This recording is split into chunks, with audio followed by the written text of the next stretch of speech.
por determinação do nosso pastor, né? Nós temos a mensagem que está sendo pregada em todas as congregações, agora nesse horário, né?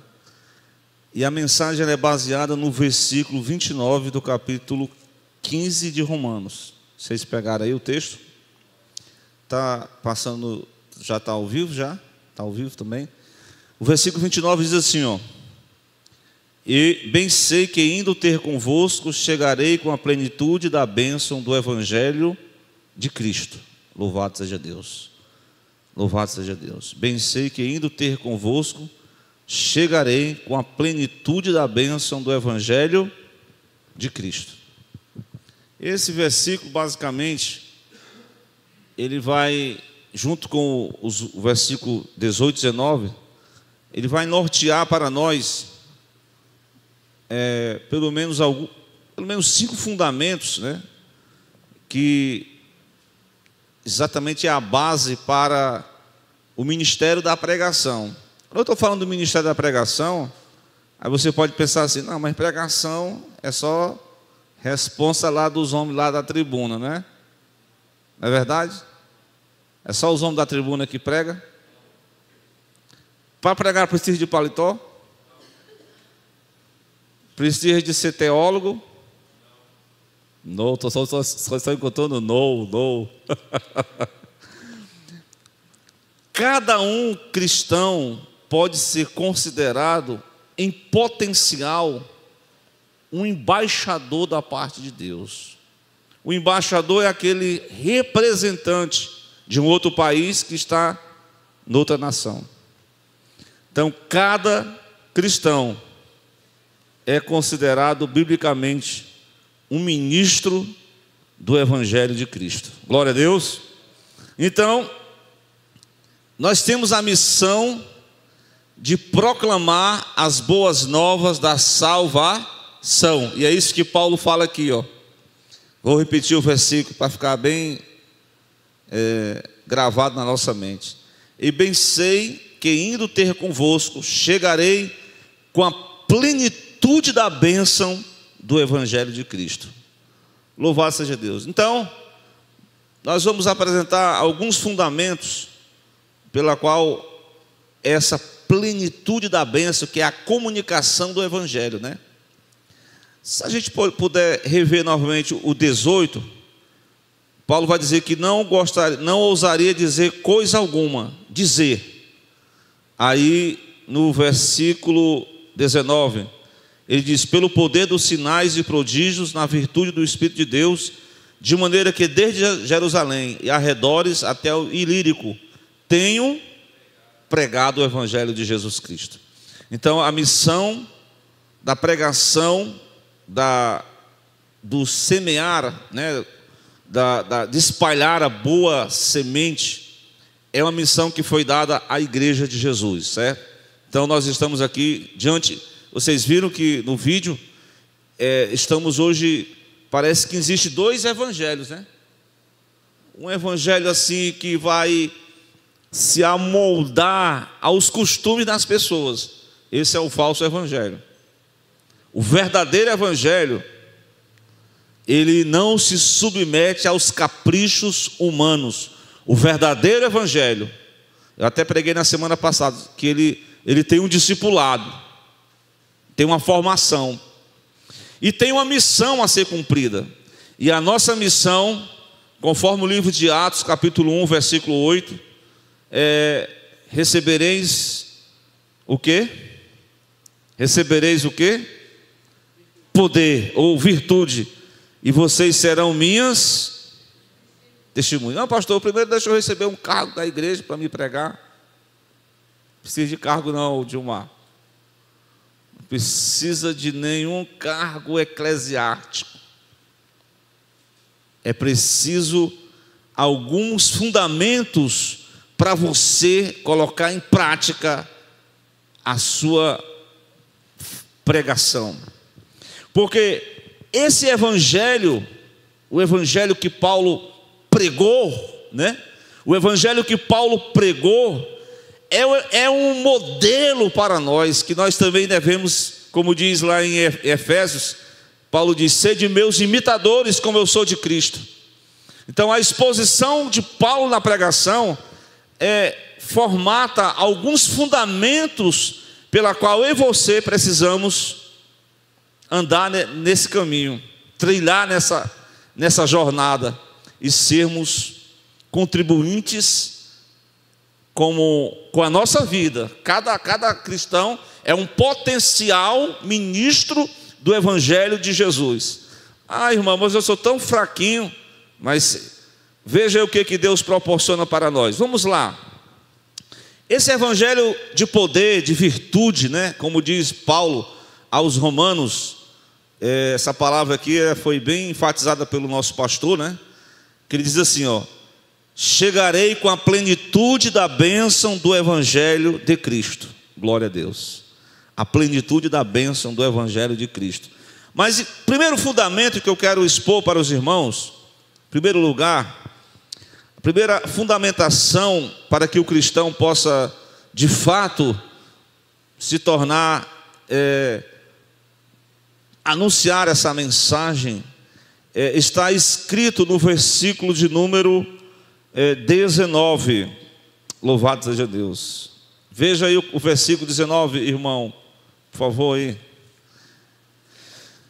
O evangelho deve ser anunciado com esse tipo de exposição aqui, o versículo 19, vamos lá. Pelo poder dos sinais e prodígios, louvado seja Deus. Mas na verdade é o 18. Porque não ousaria dizer, vamos lá, não ousaria dizer coisa alguma que Cristo por mim não tenha feito para a obediência dos gentios. Essa parte final, o que diz? Por palavras e por obras. Pronto. O evangelho que Paulo pregou na igreja de Corinto, né? Ele chegou a dizer o seguinte: olha, eu quando fui pregar com vocês, eu não usei de palavras bonitas, né? Até às vezes as pessoas se sentem inferiorizadas, né? Porque elas não têm aquele vocabulário bem ali, aquela pregação bem bonita, né? Mas basicamente o evangelho não é só palavras. O irmão pode até anotar aí 1 de Coríntios capítulo 2, a partir do versículo 4 e 5. O evangelho anunciado não é só uma pregação bonita com palavras persuasivas, não, de sabedoria humana, mas o evangelho genuíno de palavras e obras, ele é uma demonstração do Espírito e de poder. Veja o versículo 5. Para que a vossa fé, a fé de cada um de nós, a fé daqueles que se convertem, não esteja baseado somente na sabedoria dos homens, e sim no poder de Deus. Amém? Essa é um fundamento importante que Paulo utiliza. O evangelho pleno deve ser pregado com exposição de palavra e obras. Lembra o que Tiago disse? Que a fé sozinha não é suficiente. A fé, ela é acompanhada das obras. Não é assim? Eu tenho uma fé, eu sou crente, mas as obras, não tem nenhuma obra, não tem nenhuma demonstração de uma mudança, de uma transformação. Na verdade, é preciso evidenciar uma experiência com Deus. Louvado seja Deus. Experimentar na sua própria vida, né? Aquilo que Cristo, acho que é Atos capítulo 1, versículo 1. Lucas, ele fez o primeiro, ele expôs o evangelho de Lucas, depois ele escreveu o segundo tratado, que é o livro de Atos. Aí ele vai escrever. Ele diz: olha, era um cidadão chamado Teófilo, fiz o primeiro tratado, o Teófilo, acerca do que Cristo começou não somente a fazer, mas também ensinar.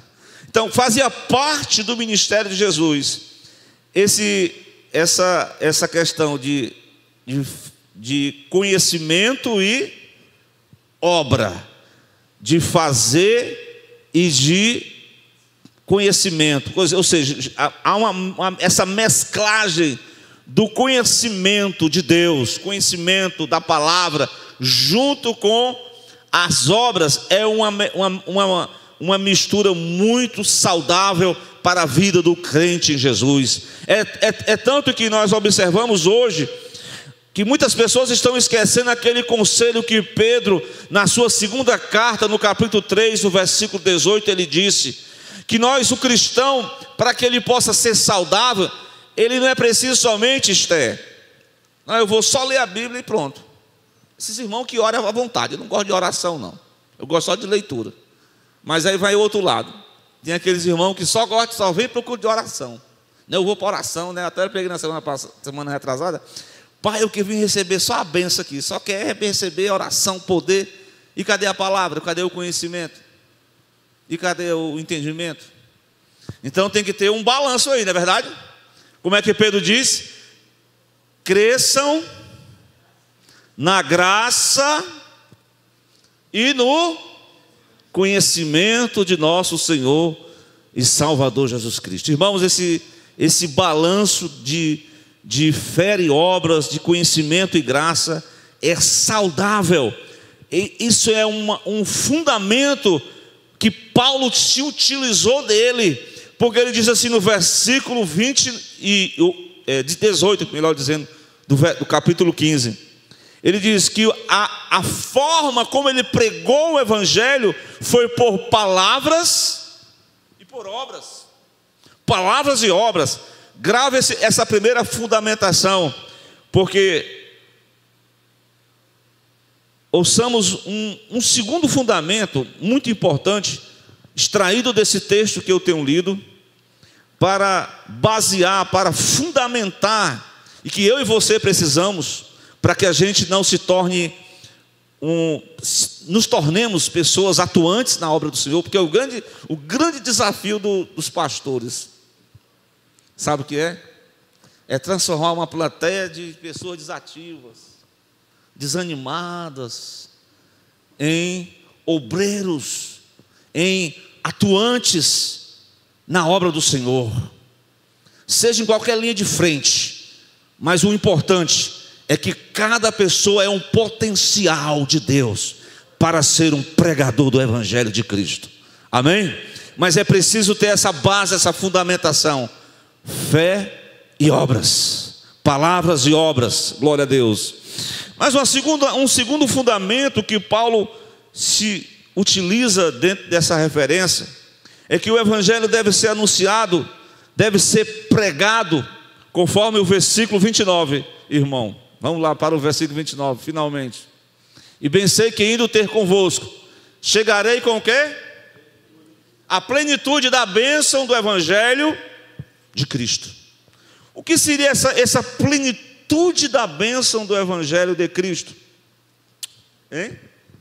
O que seria isso? A plenitude da bênção do Evangelho de nosso Senhor Jesus Cristo. Primeiramente, para a gente falar de algo que o que nós vamos falar, qual é o conteúdo da nossa mensagem? Vamos falar de quê? Eu vou chegar aqui, eu vou falar da minha vida, eu vou falar das minhas dores. Vocês não querem ouvir meus problemas, não. Vocês querem ouvir o Evangelho. Não é verdade? Às vezes tem pessoas que só falam dele mesmo. Se torna aquele culto, como é o nome daquele culto, que tira Jesus e coloca só o homem, como é o nome que se dá a isso? O antropocentrismo. Só o homem que é a estrela do culto. Irmão, não é por aí não. É cristocêntrico. Cristo sempre tem que ser o centro da mensagem. Veja que Felipe transmitia para o eunuco. Qual a temática de Felipe? Anunciava-lhes a Cristo. Louvado seja Deus. Então, essa plenitude, esse evangelho, essa bênção da salvação é a temática da salvação, irmãos. E Paulo chegou em outras passagens, o próprio livro, a própria carta aos Romanos, o nosso pastor, nessa mensagem que a gente copiou essa mensagem, ele mandou, né, toda os textos, e tem um versículo que eu achei interessante, que é o de Romanos, capítulo 1, versículo 15 e 16, porque Paulo, ele estava com aquela disposição para pregar, para anunciar. O versículo 15, ele estava disposto. Tem alguém que está com disposição para fazer esse trabalho ainda hoje? Hein? Louvado seja Deus. Para falar de Jesus para alguém do seu lado, né, Rebeca? Lá na escola, Marcos, né, irmão? Lá naquela escola lá dos profissionais. Sei que tem muitos pensamentos antagônicos no meio da sociedade, mas não podemos esquecer de fundamentar a nossa pregação, que nós estamos anunciando o plano da salvação. Eu estou disposto a pregar o evangelho a vocês que estão em Roma, porque no versículo 16, ele diz assim: eu não tenho vergonha. De quê? Não tenho vergonha do evangelho, porque o evangelho de Cristo, ele é o poder de Deus para salvação. Essa é uma base muito importante. O cristão, ele experimenta a salvação, ele usufrui dessa salvação, do que Paulo, ele recomenda à igreja para ser grato a Deus. Ele diz, ó, no Efésios 1 e 3, ele disse: bendito seja o Deus e Pai, que nos abençoou. Ele nos abençoou, sabe com quê? Com todas as bênçãos espirituais, aonde? Nas regiões celestiais, em Cristo Jesus. É como se uma doença hoje, eu sei que já tem tratamento, mas quando se descobre no início, né, o câncer, né? Mas algumas doenças físicas, né? Tivemos uma doença aí terrível, né? Mas já pensou você ter uma doença que está matando todo mundo, e você sabe o remédio dessa doença?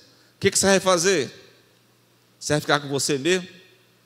Ou você vai transmitir para alguém que precisa de salvação? Não tem uma doença pior do que a doença do pecado, irmãos.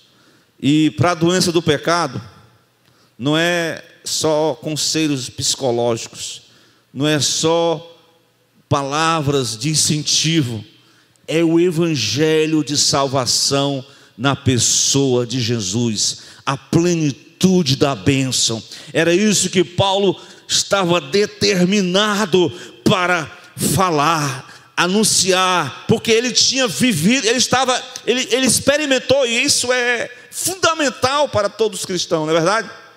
Para a gente expor esse evangelho da bênção, é preciso ter experimentado a salvação. Glória a Deus. Pode ser que alguém tenha chegado até a altos cargos eclesiásticos, mas nunca nasceu de novo. Só ocupa o cargo, participa até da ceia, né? Canta até prega, mas se não experimentou a salvação, pode até conduzir pessoas a Cristo, porque o ideal é que essa pregação, a gente tem um objetivo, irmãos. A gente às vezes quer ver a casa cheia, não é verdade? A gente quer ver fazer uma festa, a gente quer trazer grandes cantores, um pregadorzão conhecido de renome, a gente quer estampar o nome da igreja, mas o que é mais importante, que Deus quer ver, a maior obra que Deus quer ver, são vidas salvas pela plenitude da palavra de Deus, pela pregação do evangelho, é vidas alcançadas, e somente o evangelho pode tocar os corações, somente o evangelho de Jesus pode transformar um homem ou uma mulher perdido em uma nova criatura. Amém? Por isso que esse fundamento que nós precisamos em nossas vidas é experimentar cada dia a plenitude da bênção do evangelho, da salvação na pessoa de Jesus. Louvado seja Deus. Meus queridos, partindo já aqui para um terceiro fundamento, ainda no texto bíblico de Romanos capítulo 15, a partir do versículo de número 18, esse evangelho pleno, que deve ser anunciado, deve ser pregado, com conhecimento e obras, deve ser anunciado na plenitude da bênção do Evangelho, mostrando a salvação para o pecador, onde você mesmo experimenta essa salvação. E esse poder dessa palavra, que no dizer de Paulo, é o poder de Deus para a salvação de todo aquele que nele crê. Mas o Evangelho pleno deve ser anunciado também com outra bênção toda especial, que eu quero mostrar no versículo 18. Vamos lá para o 18? Vamos lá, minha gente? Capítulo 15, 18 de Romanos. O que diz? Porque não ousaria dizer coisa alguma que Cristo não tenha feito para obediência dos gentios. O Evangelho pleno tem que ser anunciado com a bênção da obediência. Tem até um dizer na Bíblia, né? Obedecer, complete aí a frase, é melhor do que sacrificar. Eu não ousaria dizer coisa alguma que Cristo por mim não tenha feito para fazer obediente os gentios. Então o Evangelho de Cristo, ele leva à obediência. E obedecer é uma questão importante como fundamento daqueles que pregam o Evangelho. Paulo estava submetido a essa obediência, como Cristo deixou esse exemplo. Como é que Cristo disse lá no Getsêmani? Se for possível, faça de mim esse cálice, mas todavia, seja feita a tua vontade. Louvado seja Deus. Ou seja, Cristo se submeteu ao Pai.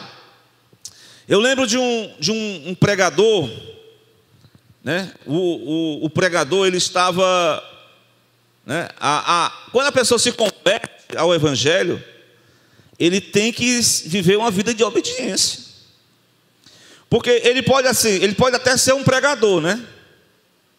Ele é de uma igreja, mas ele não quer mais submeter-se ao pastor, ele não quer dar satisfação a ninguém. Ele se acha que é um pregador, mas toda fundamentação para aqueles que são pregadores, ela tem uma fundamentação espiritual, e Paulo nos dá esse exemplo: obediência. Lembrei-me de Filipe, né? Vocês lembram de Filipe? Quem foi Filipe? Não é o apóstolo. O Filipe, o evangelista, mas primeiramente ele foi o quê? Não. Responde aí, diácono Gilmar. Ele foi um dos, Atos capítulo 6, um dos escolhidos para ser diácono. Mas Deus chamou ele para um ministério. Daqui a pouco ele estava pregando lá aonde? Samaria, e poder, viu? Milagres e tal. Aí de repente Deus disse assim: ei, sai da Samaria e vai lá para o caminho de Gaza. Tem até aquele lugar de guerra, né? O caminho de Gaza. Porque lá no caminho de Gaza, o que tem lá? Tem muita gente para ele ouvir? Está deserto. Vai para lá. Irmão, é difícil. Tem umas coisas que tem crente que não, às vezes a gente não quer se submeter ao Senhor, né? E o Filipe foi. Chegou lá havia um cidadão na sua carruagem, lendo o livro do profeta Isaías. Isso está escrito em Atos capítulo 9, 8, versículo 26 até o 29. Louvado, essa é a história que eu estou contando. Mas a partir do 36, no 28, 29, o Espírito Santo disse: Filipe, chega-te a este homem. Às vezes você está assim numa localidade, aí a pessoa entrega um folheto, é uma porta aberta, você vai lá e fala de Jesus, né? Filipe estava experimentando a bênção da obediência, né? E aquele discípulo ali que se aceitou a Cristo, o eunuco, ele ficou tão impactado que ele disse assim, ó, porque a fé, ela leva à obediência, o evangelho leva os convertidos a obedecer. O que foi que o homem disse? No versículo 36, irmão Fred, ele disse: Felipe, aqui tem água, e eu aceitei a Jesus, eu quero se batizar nas águas. O que impede que eu seja batizado? Você crê? Creio. Pois não, desçamos da carruagem. Filipe batizou o eunuco creu e obedeceu, porque exatamente o batismo era uma demonstração de obediência àquilo que ele tinha acreditado no coração, ele tinha submetido ao evangelho. Então, a base, a fundamentação que todos nós, como anunciadores do reino de Deus, nós temos que encarnar a base da obediência. Glória a Deus. Obedecer ao evangelho de Cristo. Mas, finalmente, irmãos, além de nós estarmos fundamentados na obediência, mas eu quero ainda falar de um outro fundamento muito importante do evangelho, que está em Romanos capítulo 15. O que Paulo, esse aqui é mais difícil, viu? Irmão Gilmar, tem que orar mais, né, irmão Gilmar? Romanos capítulo 15, versículo de número 19, irmã Vilani. Olha como essa fundamentação, irmão, isso aqui é um verdadeiro, como é que eu posso dizer assim, que a gente sonha na igreja. O que é que a gente sonha na igreja? De ter um avivamento na igreja, de ter pessoas convertidas, de ter pessoas aceitando a Jesus, pessoas sendo batizadas com o Espírito Santo. Isso é um verdadeiro avivamento. E o avivamento não é só aquele show, não, é exatamente, inclui um fundamento importante na pregação. Como Jesus disse: estes sinais, que mais? Seguirão os que creem. Os sinais seguirão os que creem. E que sinais são esses? Versículo 19. É a fundamentação pela qual Paulo anunciava, ele pregava com sinais e maravilhas. Sinais e que coisa, irmãos, é um desafio para os pastores, para os pregadores também. Glória a Deus. Mas não é que Deus quer usar as pessoas, os crentes em Jesus, para desmascarar tanta falsidade do evangelho que está aí? Pessoas até fazendo piadas da igreja, né? Piadas sobre Deus. Mas o verdadeiro sinais, ele autentica a mensagem do evangelho, amém? Glória a Deus. Por exemplo, se alguém já experimentou, né? Mas tempos passados os sinais eram mais, havia mais, né? Nas décadas passadas, né, irmã? Mas hoje, por que será que está acontecendo poucos sinais? Eu vi um salmo que diz: já não vimos mais sinais em nosso meio. O que está acontecendo que não está acontecendo mais sinais? O que está faltando, irmão Gilmar? Eu acredito que para que essa fundamentação que acompanhe a pregação do evangelho, é preciso, sobretudo, voltarmos a orar em favor de que os dons do Espírito Santo. Lembra de Coríntios 12? Coríntios 12 ele fala sobre os dons, né? Tem 3 classes de dons: os dons de elocução, os dons de sabedoria e os dons de poder. Quais são os dons de poder? Fé, dons de cura e o que mais? Operação de maravilhas. Glória a Deus. Mas de repente você é um crente simples, não é um crente assim bem conhecido internacionalmente ou nacionalmente, mas você é uma pessoa que ora, é uma pessoa obediente, é uma pessoa que se consagra, é uma pessoa que é crente de verdade, não tem título eclesiástico, mas você tem o Espírito Santo de Deus, e Deus vai usar você nos dons de curar. Acredita nisso?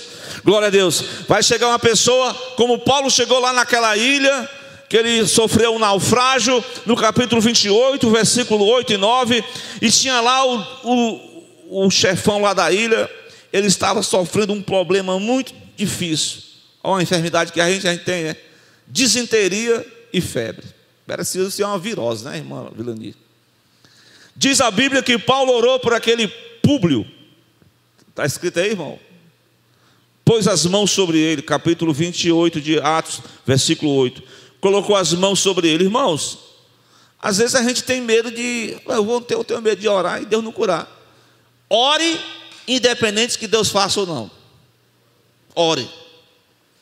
Porque a glória não é do homem. A glória é de Deus. É Deus que opera o sinal e a maravilha. Deus que efetua a cura. O apóstolo orou com fé, impôs as mãos sobre ele, com enfermidade, e ele, o que aconteceu com ele? Curou. Ficou tão abençoado que no versículo 9, os enfermos da ilha vieram pedir, peça oração também, apóstolo Paulo. Chegou lá e recebeu também a oração, e assim recebeu a cura. Então são sinais que acompanham o Evangelho de Jesus, que nós não podemos esquecer isso, irmãos. As maravilhas que Deus mudou. Mudou ou não mudou? Quem é que está mudando hoje? É a nossa incredulidade, é a nossa negligência, é a nossa falta de perseverança. Glória a Deus. Pode ter certeza, Deus vai te usar. No dia que Deus te usar, faça igual aquele cantor, dê um tributo, dê a glória a Deus. Você só é um instrumento de Deus. Amém? Então, dessa forma, o apóstolo pregou com sinais e maravilhas. Mas eu quero dizer que, em último lugar, a mensagem do Evangelho foi pregado com o fundamento dessa pregação. Ela inclui uma outra coisa muito importante, que eu quero mostrar em Romanos 15, versículo 19, a parte B do versículo. O que diz? De maneira que desde Jerusalém e arredores até ao Ilírico, esse termo aqui, Ilírico, é uma região geográfica que corresponderia atualmente, né, no caso, a parte da Itália e ali, antiga Iugoslávia, né, ali na parte da Europa. Então Paulo pregou aos arredores, tendo pregado o Evangelho de Jesus Cristo. Glória a Deus. Não, é na parte A mesmo. Ele cita o poder dos sinais e prodígios. E o que mais? Repita comigo, na virtude do Espírito. Na virtude do Espírito de Deus.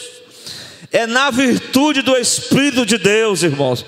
Como nós precisamos, além de fundamentar a pregação, a nossa vida na virtude do Espírito Santo de Deus. Louvado seja Deus. O próprio Jesus disse isso, como eu citei em Atos 1:8. Ficar em Jerusalém até que vocês sejam revestidos. Paulo se converteu ao Evangelho em Atos capítulo 9, a partir do versículo 17, um cidadão chamado Ananias chega para ele e ora por ele, as escamas dos olhos dele caem por terra, e Ananias disse o seguinte: Paulo, o Senhor que te apresentou-se no caminho onde você veio, Ele me enviou para que você torne a ver, e a partir de hoje, Paulo, você vai ser cheio do Espírito Santo. Irmão, daquele dia em diante, Paulo se tornou um pregador já lá em Damasco. Porque quando o crente perde o contato com o Espírito Santo de Deus, ele fica um crente religioso, um crente anêmico, sem vida, sem graça, sem poder. Ele não tem nenhuma disposição. Mas quando o Espírito começa a sacudir uma pessoa, ele não fica parado, ele tem que falar do amor de Deus. Amém? Então essa fundamentação deixada por Paulo aqui em Romanos 15, é no poder do Espírito de Deus. Louvado seja Deus. Quem sabe alguém aqui ainda não foi batizado com o Espírito Santo. e não tem nem mais nem orado sobre isso. Então eu vou orar mais não, que eu não recebo mais tanto tempo. Não é não? Tem gente que já... Por exemplo, o meu pai mesmo, ele é crente desde a década de 60, o final de 60. Mas ele nunca foi batizado com o Espírito Santo também, não. Mas talvez aí esqueceu, né? Não vou mais pedir não, há tanto que eu pedi. Mas, Deus pode fazer? Pode. Glória a Deus. Por exemplo, Paulo chegou em Éfeso, capítulo 19 de Atos, versículo 2, e tinha um grupo de alguns irmãos. Aí Paulo fez a seguinte pergunta, no versículo 2. Qual foi a pergunta que Paulo fez? Vocês receberam o Espírito Santo? Sei nem o que é isso. Está nem orando mais sobre isso. Aí no versículo seguinte ele colocou as mãos, começou a orar. Irmãos, aqueles crentes, conforme Efésios, né, diz: não vos embriagueis com vinho em que há contenda, mas enchei-vos do Espírito. Eu achei interessante uma mensagem, porque o batismo com o Espírito Santo, evidenciado pelas línguas, é só uma vez. Amém? Mas o ser cheio do Espírito Santo é quantas vezes na vida? É todas as vezes que for preciso. Quando o crente tiver, vou falar aqui uma comparação, na reserva. Tem algum crente na reserva? Só o endereço espiritualmente, sem graça. É preciso ele voltar a essa fundamentação e pedir ao Espírito Santo: vem encher novamente. E quem sabe ele ali vai ser batizado também, mas ele não pode ficar vazio, ele não pode ficar anêmico. Nós precisamos. A igreja de Jesus não pode ficar na mesmice. O Espírito Santo está aqui nessa noite. Ele quer calentar o nosso coração. Ele quer nos enviar a cada dia para nós sermos arautos, mensageiros de Jesus, testemunhas do Evangelho de Cristo. Amém? Então nós precisamos concluir essa mensagem e dizer para os irmãos que é necessário nós fundamentarmos a nossa vida no Evangelho pleno do Senhor Jesus. E essas bases, essas fundamentações que nós falamos aqui, o anúncio do Evangelho tem que ser com palavras e obras. Precisamos de cada dia experimentar a salvação. Como disse o rei Davi, né? Não afaste de mim o teu espírito, não retire de mim a alegria da tua salvação. A salvação tem que ser uma experiência constante, que aquele júbilo de alegria esteja constantemente. Então nós vamos ter graça para falar para as pessoas, o poder do Espírito Santo para testemunhar do Evangelho de Cristo. Então nessa noite, meus irmãos, a nossa conclusão é exatamente isso. Será que é chegado o tempo da igreja se despertar? Você está esperando alguma coisa ainda para acontecer? Eu sei que na grande tribulação, meu irmão, tem umas testemunhas lá que vai fazer fogo do céu descer e vai ser poder, viu? Lembra dessa passagem do Apocalipse? E hoje, diante de tanta incredulidade que nós estamos vivendo, diante de tantas pessoas contrárias à fé evangélica, é chegado o tempo de nós sermos uma geração diferente no mundo perdido. Amém, irmãos? Então está aí os fundamentos que Paulo se utilizou e que nós devemos imitar a pregação para sermos instrumento de Deus aqui na terra. Que o Senhor abençoe os seus servos que vieram hoje à noite nesse culto, primeiro culto de doutrina do mês de setembro, né? Glória a Deus. Que possamos continuar em oração. Você não é batizado com o Espírito Santo, peça o batismo. Peça a Deus o batismo com o Espírito Santo. Peça ao Senhor que Deus lhe dê dons conforme a vontade dEle, que você encaixe no ministério, né? Não são todos pastores, não são todos vai pregar no púlpito, mas de uma forma ou de outra Deus vai te usar simples, mas com esses fundamentos, viu? Esses fundamentos, eles vão trazer um avivamento individual e quem sabe um avivamento coletivo na igreja do Senhor. E nós precisamos disso. Tem alguns cristãos meio desanimados nesses últimos dias, né? Glória a Deus. Que parece que O pastor sempre diz uma mensagem lá, ele diz assim, tem uns irmãos que parece que veio foi de jangada. Eu não entendo, porque vi assim uma cara assim meio enjoada, né? Acho interessante essa forma aí. Mas é isso mesmo. Nós precisamos rever cada um dos nossos conceitos. E o Espírito Santo, irmão, está pronto para renovar cada um dos seus servos. Recebereis o poder ao descer sobre vós e sereis minhas testemunhas. Vamos ficar de pé? Quem precisa de oração? Eis-me aqui, Senhor. Irmão, você quer oração? Pode vir à frente. Podendo vir? Em nome de Jesus. Tem alguém mais? Então nós estamos aí no nosso... Vai ter GV amanhã, né, dos jovens. O Miquel não pôde estar hoje aqui, ele mandou uma mensagem no grupo. O irmão, o diácono Wellington também. Quando o Wellington e o Gilmar não, o irmão Miquel falta, né? O Júnior, não sei o que está acontecendo com ele, foi deixar alguma missão aí, no Paiva. Então vamos orar? Amém? Obrigado, Deus. Aqui está a mensagem de Jesus para nós. Os fundamentos para que nós possamos sermos um instrumento de Deus na pregação. Assim como o Senhor usou a vida de muitos no Novo Testamento. E o Deus é o mesmo. Jesus Cristo é o mesmo ontem, hoje e será eternamente. Ele diz na sua palavra, farão obras maiores do que esta, porque eu irei para o Pai. Enviarei o outro Consolador, o Espírito Santo da promessa.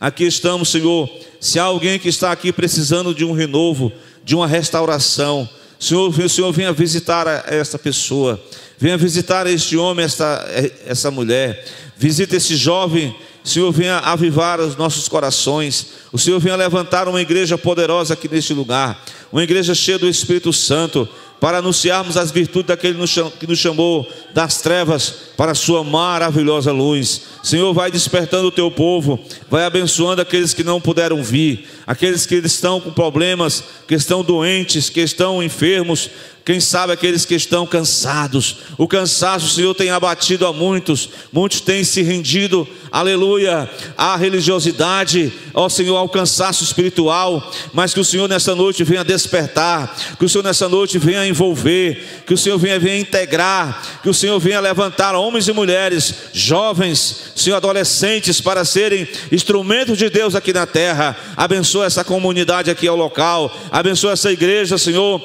aviva a tua obra, traz o avivamento espiritual sobre os teus servos, realiza os teus sinais, os teus prodígios, as tuas maravilhas, batiza no Espírito Santo deste lugar, aviva, Senhor, a tua obra, ó Pai.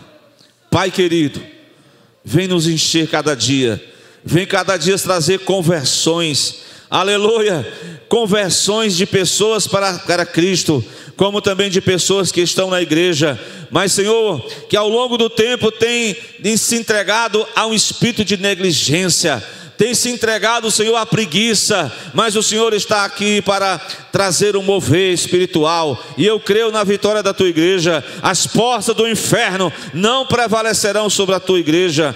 Aviva a tua obra, Senhor, e envolve-nos cada dia. Eu oro a ti em gratidão ao nosso Deus, que o Senhor continue falando ao nosso coração, trazendo virtude do Espírito Santo e nos despedindo em paz, nos levando para as nossas casas, para a glória do teu nome, nos dando uma noite de paz, de sono reparador.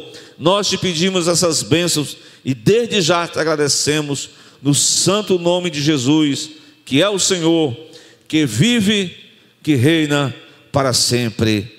Que a graça do Senhor Jesus Cristo, que o amor de Deus nosso Pai, que a comunhão, o poder do Espírito Santo seja com toda a igreja, desde agora e para sempre. Vamos todos dizer...